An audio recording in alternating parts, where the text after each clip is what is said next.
בוקר טוב לכולם. אני לאה דרור בטליון, ואני הולכת לספר לכם סיפור. אני קוראת לזה יוצאים מהייאוש. בחיים יש הרבה הפתעות, ולפני כ10 שנים קיבלתי טלפון מאיזושהי אישה, יש לי סיפור לספר על אבא שלך וחיטה. קיבלתי צמרמורת, ואיכשהו, אני לא יכול להגיד לכם, אמרתי, את אחותי. ובאמת, תוך 3 שעות היא ישבה אצלי בבית, היא גרה לא רחוק מחיפה, ורק ראיתי את הידיים, ראיתי אותה, כן, את אחותי, והתברר שזה היה סיפור אהבה ברוסיה, בזמן המלחמה, והיא מצאה אותי. זה סיפור שלם, אבל דרך פרויקט מיוחד, שאני תיעדתי אותו באינטרנט, היא הצליחה למצוא אותי. אבא שלי, שמואל מילק בטליון, נפטר ב2000 בערך, והשאיר, קיבלתי קופסת נעליים עם תמונות. זה ערער את ההתעניינות שלי כמובן. התברר שאבא שלי הקים בית ספר מקצועי שנקרא מסדה בדרמשטט על יד פרנקפורט ב-1947. מה כל כך מיוחד?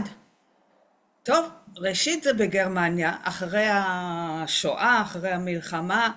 מה עושים יהודים בגרמניה עוד?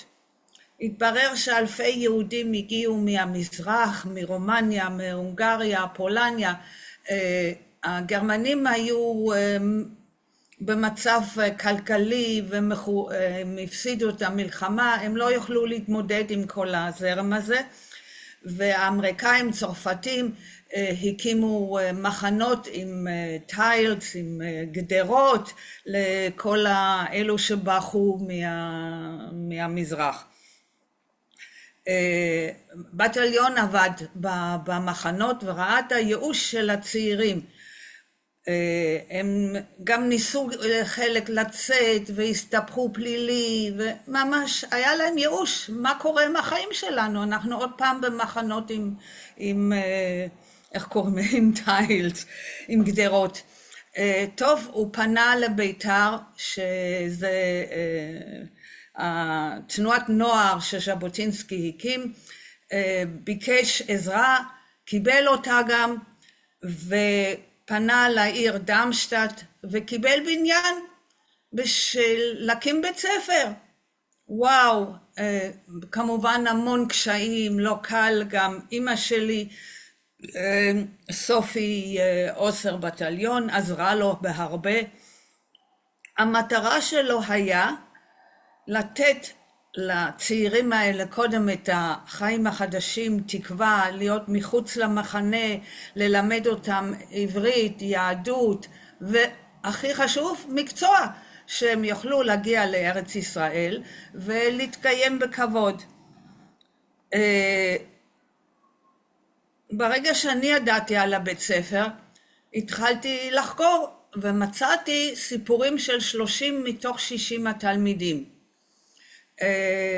מתוך זה מצאתי מורה מבית ספר מקצועי גם בדרמשטט. הקמנו תערוכה שהיא טיילה כבר בפולניה, בצ'כוסלובקיה, גרמניה, בארץ, שמספר את הסיפור.